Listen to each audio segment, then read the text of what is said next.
വെല്ലുവിളിക്കുന്നു. എന്ത് കാര്യം ചെയ്തു ഈ 5 വർഷമായിട്ട് ഇവിടുത്തെ ധനകാര്യമന്ത്രി എന്ന് പറയണം. സങ്കടം തോന്നുന്നുണ്ട്. 2021 മുതൽ 26 വരെ ആയ ഈ കാലഘട്ടത്തിൽ നിങ്ങളെല്ലാവരും സാക്ഷിയാണല്ലോ. നിങ്ങളൊക്കെ ഈ നാട്ടിലെ ജനങ്ങൾ സാക്ഷിയാണല്ലോ. ഒരു ധനകാര്യമന്ത്രിയായി ഇരിക്കുന്ന ഒരു മണ്ഡലത്തിൽ ഇങ്ങനെയാണോ വരേണ്ടത്? ഇപ്പോൾ ഞാൻ ഒരുപാട് കാര്യം പറഞ്ഞു. ഇനി എത്രയോ യോഗങ്ങളുണ്ട്, അതിലെല്ലാം പറയാം. വെല്ലുവിളിക്കുന്നു. എന്ത് കാര്യം ചെയ്തു ഈ 5 വർഷമായിട്ട് ഇവിടുത്തെ ധനകാര്യമന്ത്രി എന്ന് പറയണം. ചെട്ടിയാരഴികത്ത് പാലത്തിൻ്റെ ഒരു വീഡിയോ ഇട്ടിട്ടുണ്ട്. ഇപ്പം നിങ്ങൾ കണ്ടോ? ലജ്ജയില്ല എന്ന് നോക്കിയേ.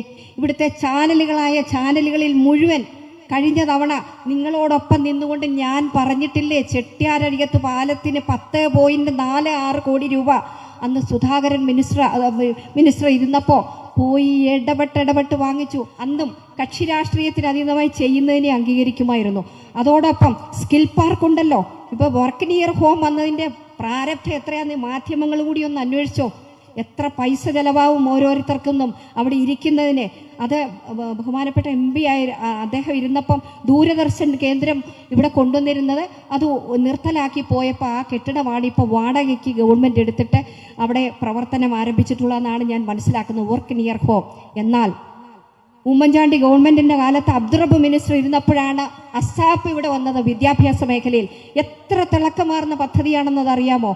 ഈ കമ്മ്യൂണിക്കേറ്റീവ് ഇംഗ്ലീഷും കമ്പ്യൂട്ടറും എല്ലാം ഏത് പാവപ്പെട്ട മനുഷ്യനും സൗജന്യമായിട്ട് 100 മണിക്കൂർ പഠിപ്പിക്കുന്ന ആ സ്കീം എത്ര കാഴ്ചപ്പാടോടുകൂടി കൊണ്ടുവന്നതെന്ന് ആലോചിച്ച് നോക്കിയ. വിദ്യാഭ്യാസ മേഖലയിൽ വലിയ മാറ്റം ഉണ്ടാക്കി.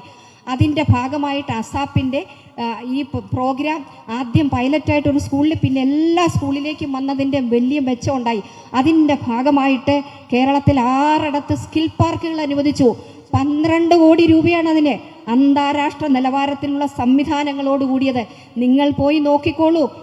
കൊളക്കടയിലുള്ള കേരളത്തിലെ 6 അനുവദിച്ചതിൽ ആദ്യം ഉദ്ഘാടനം ചെയ്തത് കൊട്ടാരക്കര കൊളക്കടയിലാണ്.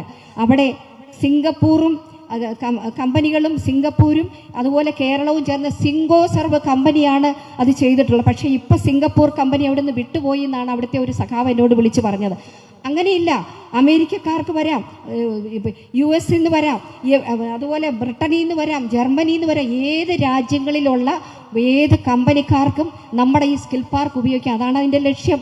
കഴിഞ്ഞ ഗവൺമെൻറ്റിൻ്റെ കാലത്ത് തന്നെ ആദ്യം ഉമ്മൻചാണ്ടി ഗവൺമെൻറ്റിൻ്റെ കാലത്ത് അത് അനുവദിച്ചു. അതിൻ്റെ സൈറ്റ് ക്ലിയറൻസ് ഒക്കെ ആയി വന്നു. കെട്ടിടങ്ങൾ പൊളിച്ചു മാറ്റണം, അതെല്ലാം വിദ്യാഭ്യാസ വകുപ്പിൻ്റെ സ്ഥലം. ആ സൈറ്റ് ക്ലിയറൻസ് കൂടാതെ നിങ്ങൾ ആലോചിച്ച് നോക്കി, ഇന്നായിരുന്നു അതെങ്കിൽ ഇത് ഈ കാലത്തെങ്ങാൻ നടക്കുമോ? 2 കേസാണ് നിരോധനം വന്നത്. അഭിഭാഷകയായിട്ട് ദീർഘവർഷം ഇരുന്നിട്ടുള്ള അനുഭവം കൂടി ഉള്ളതുകൊണ്ട് ആ 2 കേസുകളും ഇവിടെ ADM-നെ ഉൾപ്പെടെയും വിദ്യാഭ്യാസ വകുപ്പിൻ്റെ ആ സെക്രട്ടറിയെ ഉൾപ്പെടെ വിളിച്ചു വരുത്തി സിവിൽ സ്റ്റേഷനിൽ ഇരുത്തി സംസാരിച്ച് സോൾവ് ചെയ്തു. അങ്ങനെയാണ് അവിടെ പണി തുടങ്ങിയത്. പണി തുടങ്ങാൻ സമ്മതിക്കാതിരുന്നത്. അതെല്ലാം യുദ്ധകാലാടിസ്ഥാനത്തിൽ പൂർത്തീകരിച്ചു.